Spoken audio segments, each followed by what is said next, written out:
Hello friends, હવે આપણે આગળના ફંક્શન્સ જોઈએ. હવે તમારા ફંક્શનનું નામ છે ડિસ્ક્રાઇબિંગ પર્સન અથવા talking about person. Describing person અથવા ટોકિંગ અબાઉટ પર્સન. બરાબર. ક્યારે આનો ઉપયોગ થાય?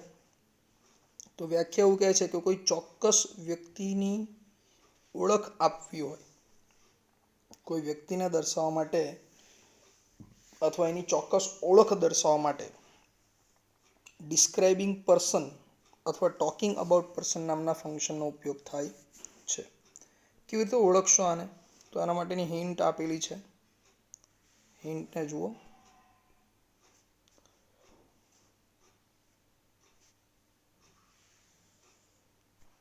વાક્યમાં આ ફંક્શનના વાક્યની અંદર કેટલાક શબ્દો આપેલા હોય. દાખલા તરીકે હુ, વુમ કે વૂઝ જેવા સંયોજક આપેલા હોય. વુમ કે વૂઝ જેવા સંયોજકો આપેલા હોય. અને એક કમ્પલસરી વસ્તુ કહી દઉં, આ ત્રણ સંયોજક તરીકે વપરાય છે, WH પ્રશ્ન તરીકે વપરાતા નથી. બરાબર. જો સંયોજક તરીકે વપરાય હશે આ શબ્દો, તો એની આગળ પહેલા, એટલે વુની પહેલા કે વુમની પહેલા કે વૂઝની પહેલા કોઈ વ્યક્તિવાચક નાઉન આપેલું હશે. ફરજિયાતપણે વ્યક્તિવાચક નાઉનનો ઉપયોગ થશે. અને એના પછી તરત જો આ સંયોજક આપેલો હોય, વુમ કે વૂઝ, તો આપેલા વાક્યના ફંક્શનનું નામ લખી દેવાનું છે ડિસ્ક્રાઇબિંગ પર્સન અથવા ટોકિંગ અબાઉટ પર્સન. જે તમને કાઉન્ટ્સમાં આપ્યું હશે એ લખી દેવાનું છે તમારે પર્સન માટે. ઓકે. થોડાક એક્ઝામ્પલ જોઈએ ફ્રેન્ડ્સ, એટલે વધારે ચોકસાઈ આવશે ફંક્શનમાં. સૂચના છે select the appropriate language function. Select the appropriate language function. Okay. First sentence છે mister Dave is the person whom the people respect much. તો જુઓ, પહેલા તો ધ પર્સન વ્યક્તિ વિશેની વાત થઈ. બરાબર. ને એના તરત પછી સંયોજક આપેલો છે whom. મિસ્ટર દવે એ વ્યક્તિ છે કે જેમને લોકો માન આપે છે, કે જેમનું લોકો આદર કરે છે. તો વ્યક્તિવાચક નાઉન છે અને એના પછી તરત જ સંયોજક છે whom. માટે આપેલા વાક્યના ફંક્શનનું નામ તમારે નીચે આ એક સેન્ટેન્સ લખીને તરત નીચે જવાબ લખી દેવાનો છે ડિસ્ક્રાઇબિંગ પર્સન અથવા લખી દેવાનું છે ટોકિંગ અબાઉટ પર્સન. ત્યાર પછી બીજું વાક્ય જુઓ. બીજા વાક્યને જોવાનું છે. બીજું વાક્ય છે the teacher cold a student. શિક્ષકે વિદ્યાર્થીને બોલાવ્યો હતો. whose father was elected as an MLA. કે જેના પિતા MLA તરીકે ચૂંટાયા હતા. તો અહીંયા પણ જુઓ તમે, નાઉન તરીકે અ સ્ટુડન્ટ આપેલું છે અને એના તરત પછી એક સંયોજક છે whose. બરાબર. તો વુમ કે વૂઝ સંયોજક તરીકે, વ્યક્તિવાચક નાઉન પછી જો વુમ કે વૂઝ સંયોજક તરીકે આવતું હોય, તો આપેલા વાક્યના ફંક્શનના ઉપર કાઉન્ટ્સમાંથી શોધીને લખી દેવાનું ટોકિંગ અબાઉટ પર્સન અથવા describing person. Okay friends. Now let's see third sentence. ત્રીજું વાક્ય જોઈએ. Do you know the person. જોજો, વ્યક્તિવાચક નામ આવી ગયું. Do you know the person who is a chairperson of company. તો પર્સન પછી તરત જ સંયોજક છે who. બરાબર. વ્યક્તિવાચક નાઉન છે ને ત્યાર પછી વુમ કે વૂઝમાંથી એક સંયોજક આપેલો છે who. માટે આપેલા વાક્યના ફંક્શનનું નામ છે ડિસ્ક્રાઇબિંગ પર્સન અથવા ટોકિંગ અબાઉટ પર્સન. ચોથું છે, ફોર્થ સેન્ટેન્સ જુઓ. I just met mister Bhatt whom you have asked to meet. I just met mister Bhatt. Mister Bhatt એક વ્યક્તિનો ઉલ્લેખ થયો અને એના પછી તરત જ જોઈ શકો તમે whom સંયોજક આપેલો છે. હું હમણાં જ મિસ્ટર ભટ્ટને મળ્યો છું કે જેમને મળવાનું તમે મને કહ્યું હતું. બરાબર. તો whom આપેલું છે સંયોજક તરીકે. માટે આ વાક્યના ફંક્શનનું નામ નીચે લખી દેવાનું છે જવાબમાં ટોકિંગ અબાઉટ પર્સન અથવા ડિસ્ક્રાઇબિંગ પર્સન. Okay friends. પાંચમું વાક્ય જુઓ. ફિફ્થ સેન્ટેન્સ છે ધ ડોક્ટર. અહીંયા શરૂઆતમાં જ નાઉન આપી દીધો છે, વ્યક્તિવાચક noun. Who treats the patient kindly is my uncle. તો ડોક્ટર નાઉન છે, વ્યક્તિ છે અને એના પછી હુ સંયોજક આપેલો છે. માટે પાંચમા વાક્યના ફંક્શનનું નામ છે ડિસ્ક્રાઇબિંગ પર્સન અથવા talking about person. Okay friends. I think so તમને ખ્યાલ આવી ગયો છે કે વાક્યમાં વ્યક્તિવાચક નાઉન પછી જો વુમ કે વૂઝ આ ત્રણમાંથી કોઈ એક સંયોજક દેખાતો હોય, તો આપેલા વાક્યના ફંક્શનનું નામ લખી દેવાનું છે ડિસ્ક્રાઇબિંગ પર્સન. બરાબર. ચલો એ જ વસ્તુ ડાયલોગમાં સમજીએ. રિસ્પોન્સ ધ ડાયલોગમાં પૂછાય તમને. તમે જુઓ પહેલો ડાયલોગ આપેલો છે, select and write the appropriate response. સૂચના લખેલી છે, select and write the appropriate response to the sentence. બરાબર. ફર્સ્ટ સેન્ટન્સ તમારું પહેલું વાક્ય,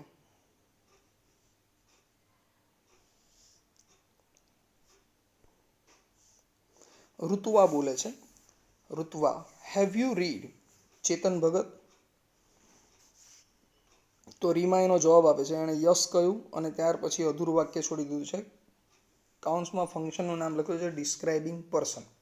જ્યારે આ રીતે ડાયલોગ પૂછાય અને કાઉન્સમાં લખેલું હોય ડિસ્ક્રાઇબિંગ પર્સન કે ટોકિંગ અબાઉટ પર્સન, તો આગળ સમજાવ્યું છે એ મુજબ મિત્રો આપણે શું કરવાનું રહેશે, જે 4 વિકલ્પ A B C D આપેલા છે એમાંથી એવો વિકલ્પ સિલેક્ટ કરવાનો જેમાં વ્યક્તિવાચક નાઉન પછી સંયોજક તરીકે વુ, વુમ કે વુઝ આપેલું હોય.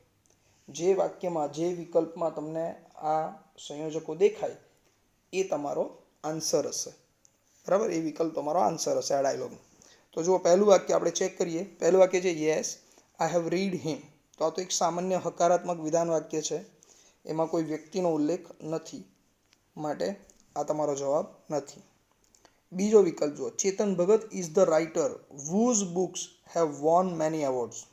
જો બીજા વિકલ્પમાં Chetan Bhagat is the writer એ વ્યક્તિવાચક નાઉન છે અને એના પછી તરત જ whose સંયોજક આપેલો છે. તો વ્યક્તિવાચક નાઉન પછી પેલા વુ, વુમ કે whose 3 સંયોજકમાંથી એક સંયોજક આવી ગયો. માટે આપેલા ડાયલોગનો જે તમને ફંક્શન પૂછેલું છે ડિસ્ક્રાઇબિંગ પર્સન, એનો સાચો આન્સર છે ઓપ્શન બી. બરાબર. વિડીયો જોઈને, ધ્યાનથી જોઈને આન્સર નોટબુકમાં ટીક કરવાના છે. Okay friends. છતાં ત્રીજું અને ચોથું વાક્ય બી જોઈ લઈએ. સી અને ડી વિકલ્પ પણ ચેક કરીએ. Many films are made from his books. તો આ એક પેસિવ વોઇસનું વાક્ય છે. પેસિવ વોઇસનું વાક્ય આવે એટલે ડિસ્ક્રાઇબિંગ પ્રોસેસ કહેવાય. બરાબર. એક્શન કહેવાય, ડિસ્ક્રાઇબિંગ એક્શન કહેવાય. માટે આનો પણ ઉપયોગ આપણે કરવાનો નથી, એટલે આ આપણો વિકલ્પ નથી. ડી છે, આઈ હેવ રીડ ચેતન ભગત 3 ચોપડીનું નામ છે 3 મિસ્ટેક્સ ઓફ માય લાઈફ. તો આ પણ એક સામાન્ય વિધાન વાક્ય છે, માટે એ પણ તમારું વિકલ્પ નથી. મતલબ તમારું જે ફંક્શન પૂછેલું છે એનો જવાબ નથી. તો એકવાર ફરીથી સમજાવું છું. પહેલા ડાયલોગમાં પૂછેલું છે ડિસ્ક્રાઇબિંગ પર્સન. તો ડિસ્ક્રાઇબિંગ પર્સન માટે બી વિકલ્પમાં આન્સર છે એનો વિકલ્પ બી. કેમ બી છે? તો વાક્યમાં એક વ્યક્તિવાચક નાઉન આપેલું છે અને એના પછી whose સંયોજક આપેલો છે, માટે આન્સર છે ઓપ્શન બી. Okay friends. બીજો ડાયલોગ જુઓ, રીમાનો dialogue. Have you ever met mister Shukla? Have you ever met mister Shukla? રિયાના ડાયલોગમાં ખાલી જગ્યા છે અને ત્યાર પછી લખેલું છે ડિસ્ક્રાઇબિંગ પર્સન. આપણે ઉપરના ઉદાહરણમાં, એક્ઝામ્પલમાં સમજેલા જ છીએ એ પ્રમાણે 4માંથી એવો વિકલ્પ શોધો જેમાં વ્યક્તિવાચક નાઉન પછી વુ, વુમ કે વુઝ સંયોજક હોય. તો પહેલું ઓપ્શન જુઓ, I have met mister Shukla at Reliance mall. તો અહીંયા પેલા વુ, વુમ કે વુઝ સંયોજક આપેલો નથી, એક વિધાન વાક્ય છે પૂર્ણ વર્તમાન કાળનું, એટલે આ વિકલ્પ એ આપણો જવાબ નથી. બી વિકલ્પ જુઓ, ઓનલી વન્સ આઈ મેટ હિમ. તો આ ભૂતકાળની ઘટના આપેલી છે, પાસ્ટ ઇવેન્ટ બતાવે છે, એટલે એ પણ તમારો આન્સર નથી. સી વિકલ્પ જુઓ, he is a teacher whom I have never scene. તો અ ટીચર નાઉન છે અને એના પછી whom સંયોજક આવ્યો. તો ડિસ્ક્રાઇબિંગ પર્સન માટે વ્યક્તિવાચક નાઉન પછી વુ, વુમ કે વુઝ સંયોજક આવતો હોય તો એ તમારો જવાબ હોય, માટે બીજા ડાયલોગનો જવાબ છે ઓપ્શન સી. અને છેલ્લામાં એક નકાર વાક્ય છે ભૂતકાળનું, પૂર્ણ વર્તમાન કાળનું, માટે એ પણ તમારો આન્સર નથી. સો બીજા ડાયલોગમાં ડિસ્ક્રાઇબિંગ પર્સનને દર્શાવવા માટે, ફંક્શનને દર્શાવવા માટે વાક્યમાં અ ટીચર આપેલું છે અને ત્યાર પછી વુમ સંયોજક પણ છે, માટે બીજા ડાયલોગનો સાચો આન્સર છે ઓપ્શન સી. બરાબર. Okay friends, I think so તમને આ ખ્યાલ આવી ગયો હશે બરાબર. ઓકે, આમાં બહુ વધારે એક્ઝામ્પલની જરૂર નથી, માટે આટલા જ એક્ઝામ્પલ સમજાવેલા છે ડાયલોગમાં. ઓકે, દેન નવું ફંક્શન જોઈએ હવે, ડિસ્ક્રાઇબિંગ પ્લેસ. હવે ફંક્શનનું નામ છે ડિસ્ક્રાઇબિંગ પ્લેસ. આ ફંક્શનનો ઉપયોગ ક્યારે થાય? તો વાક્યમાં જે ક્રિયા આપેલી છે એ ક્રિયા કયા સ્થળે અથવા કઈ જગ્યાએ થઈ એ દર્શાવવા માટે ડિસ્ક્રાઇબિંગ પ્લેસ નામના ફંક્શનનો ઉપયોગ થાય છે. કર્તાએ કોઈ ક્રિયા કયા સ્થળે કરી કે કઈ જગ્યાએ કરી છે એ જ્યારે દર્શાવવું હોય ત્યારે આપેલા ફંક્શનનો ઉપયોગ એટલે કે ડિસ્ક્રાઇબિંગ પ્લેસ નામના ફંક્શનનો ઉપયોગ થાય છે. ડિસ્ક્રાઇબિંગ પ્લેસ લખેલું હોય અથવા લખેલું હોય છે કે ડિસ્ક્રાઇબિંગ લોકેશન. પ્લેસ અથવા લોકેશન લખેલું હશે, યાદ રાખજો. તો ક્યારે આનો ઉપયોગ કરવાનો છે? તો એની હિન્ટ આપેલી છે. મેં તમને અગાઉ કહ્યું છે એમ હિન્ટને ક્યાં મૂકવાનું છે? બોક્સમાં મૂકવાનું છે તમારે. બરાબર. આ ફંક્શનનો ઉપયોગ ક્યારે કરવાનો છે? તો કે વાક્યની અંદર સ્થળ દર્શક નાઉન પછી, યાદ રાખજો, સ્થળ દર્શક નાઉન પછી વેર કે વેરેવર સંયોજક આવે. વેર કે વેરેવર સંયોજક આવે તો આપેલા ફંક્શનનું નામ તમારે લખી દેવાનું છે ડિસ્ક્રાઇબિંગ પ્લેસ. બરાબર છે. એકવાર પાછો સમજાવું છું. જ્યારે વાક્યમાં સ્થળ દર્શક નાઉન પછી સંયોજક તરીકે વેર અથવા વેરેવર આપેલું હોય તો આપેલા વાક્યના ફંક્શનનું નામ તમારે લખવાનું છે ડિસ્ક્રાઇબિંગ પ્લેસ. ઓકે ફ્રેન્ડ્સ, તો એના માટેના એક્ઝામ્પલ સમજીએ એટલે વધારે ચોકસાઈ આવશે. સૂચના લખેલી છે select and write the language function. બરાબર. ફર્સ્ટ સેન્ટેન્સ જુઓ. This is the place where Narendra Modi has spent his childhood. જોજો, એક સ્થળ દર્શક નાઉન આપી દીધું છે તમને ધ પ્લેસ અને સંયોજક આપેલો છે વેર. સ્થળ દર્શક નાઉન પછી તરત વેર આપેલું છે સંયોજક તરીકે. માટે આ વાક્યના ફંક્શનનું નામ છે ડિસ્ક્રાઇબિંગ પ્લેસ અથવા ડિસ્ક્રાઇબિંગ લોકેશન. બરાબર. આ જ રીતે બીજું વાક્ય જુઓ. You will find Gujarati people wherever you go in the world. તો you will find Gujarati people wherever, વેરેવરની આગળ સ્થળ દર્શક નાઉન નહીં આવશે, એ યાદ રાખજો. પણ વાક્યમાં વેરેવર સંયોજક આપેલો છે તો તમે જ્યાં જ્યાં જશો, દુનિયામાં તમે જ્યાં જ્યાં જશો ત્યાં દરેક જગ્યાએ તમને ગુજરાતી લોકો જોવા મળશે. તો વેરેવર સંયોજક આપેલો છે માટે આપેલા વાક્યના ફંક્શનનું નામ લખવાનું છે ડિસ્ક્રાઇબિંગ પ્લેસ અથવા શોઈંગ લોકેશન કે ડિસ્ક્રાઇબિંગ લોકેશન. ત્રીજું વાક્ય જુઓ. Please inform me where I should park my car. તો એક સંયોજક આપ્યો છે વેર. મહેરબાની કરીને મને જણાવો કે હું ક્યાં પાર્ક કરું, મારી ગાડીને ક્યાં પાર્ક કરું. તો વેર સંયોજક સ્થળ દર્શક સંયોજક આપેલો છે માટે આપણું જે વાક્ય છે ત્રીજું વાક્ય એના નીચે તમારે જવાબ લખી દેવાનો છે ડિસ્ક્રાઇબિંગ પ્લેસ અથવા ડિસ્ક્રાઇબિંગ લોકેશન. એવી રીતે ચોથું વાક્ય જો fourth sentence. India is a country where every Sunday is a holiday. તો ઇન્ડિયા ઇઝ અ કન્ટ્રી, એક સ્થળ દર્શક નાઉન આવ્યું અને ત્યાર પછી સંયોજક છે વેર. બરાબર. સ્થળ દર્શક શબ્દ પછી સંયોજક છે વેર માટે આ વાક્યનું ફંક્શનનું નામ છે ડિસ્ક્રાઇબિંગ પ્લેસ અથવા describing location. Okay friends, I think so તમને આઈડેન્ટિફાઈ ધ ફંક્શનમાં ખ્યાલ આવી ગયો છે. હવે એ જ રીતે રિસ્પોન્સ ધ ડાયલોગ, એના પછીનો જ પ્રશ્ન તમને પૂછાય રિસ્પોન્સ ધ ડાયલોગ. તો એ કઈ રીતે પૂછાશે એ જોઈ લો. અહીંયા લખેલું છે હસબન્ડનો ડાયલોગ છે.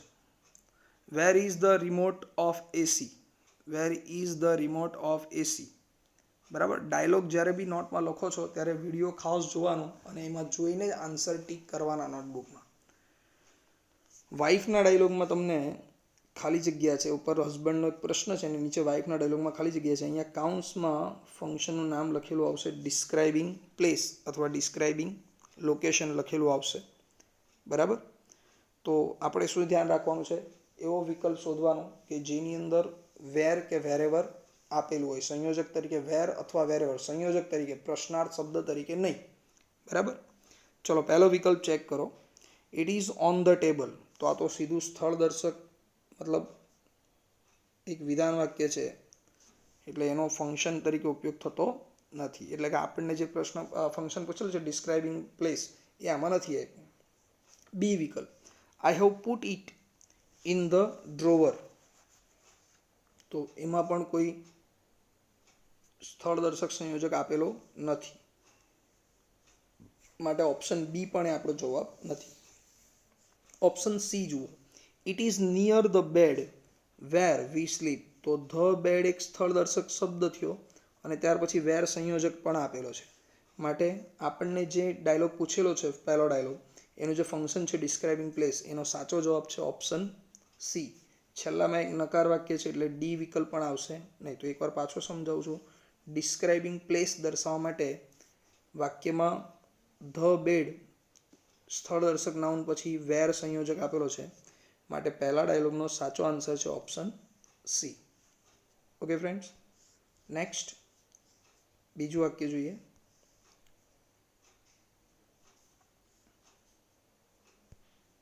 સ્નેહાનો ડાયલોગ છે where will we go tomorrow. Where will we go tomorrow તો ફાધરના ડાયલોગમાં ખાલી જગ્યા છે અને બ્રેકેટમાં ફંક્શનનું નામ લખેલું હશે ડિસ્ક્રાઇબિંગ પ્લેસ અથવા શોઈંગ લોકેશન કે ડિસ્ક્રાઇબિંગ લોકેશન. તો પહેલો વિકલ્પ છે વી વિલ ગો ટુ ગોવા. અહીંયા સીધું એક વિધાન વાક્ય ભવિષ્યકાળનું છે, ફ્યુચર ઇવેન્ટ દર્શાવે છે માટે આ આપણને પૂછેલું જે ફંક્શન છે ડિસ્ક્રાઇબિંગ પ્લેસ એનો આ જવાબ નથી, ઓપ્શન એ નહીં આવે. બીજું we will go either Surat or Goa. તો વાક્યમાં આઈધર ઓર આપેલું છે, આઈધર ઓર. તો આઈધર ઓર તો શું દર્શાવે? અલ્ટરનેટિવ ચોઇસ દર્શાવે. આપણને પ્લેસ પૂછ્યું છે ડિસ્ક્રાઇબિંગ પ્લેસ એટલે વિકલ્પ બી પણ આપણો જવાબ નથી. સી વિકલ્પ જુઓ we will visit Agra where Shah Jahan build Taj Mahal. તો આગ્રા એક સ્થળ દર્શક શબ્દ અને ત્યાર પછી વેર સંયોજક આપેલો છે, બરાબર. તો બીજા ડાયલોગનો સાચો આન્સર છે ડિસ્ક્રાઇબિંગ પ્લેસ દર્શાવતો આન્સર છે ઓપ્શન સી. અને ચોથામાં શુડ આપેલું છે તો એ એડવાઇસ દર્શાવે છે, શોઈંગ એડવાઇસ. તો આ પણ પૂછેલું ફંક્શન નથી માટે પહેલાં આ બીજા ડાયલોગની અંદર ડિસ્ક્રાઇબિંગ લોકેશન દર્શાવવા માટે સ્થળ દર્શક આગ્રા સ્થળ દર્શક નાઉન પછી વેર સંયોજક આપેલો છે માટે ઓપ્શન સી એ બીજા ડાયલોગનો સાચો આન્સર છે. ઓકે ફ્રેન્ડ્સ, તો બાકીનું આપણે નેક્સ્ટ વિડીયોમાં જોઈશું, બરાબર. બાકીના ફંક્શન્સ નેક્સ્ટ વિડીયોમાં ભણાવીશું. Okay, by. અને આ તમારા હોમવર્ક તરીકે નોટબુકમાં આના જે પીક મોકલાવી છે એને હોમવર્ક તરીકે નોટબુકમાં લખી દેવાનું છે તમારે અને આન્સર વિડીયો જોઈને ટીક કરી દેવાના. બાય.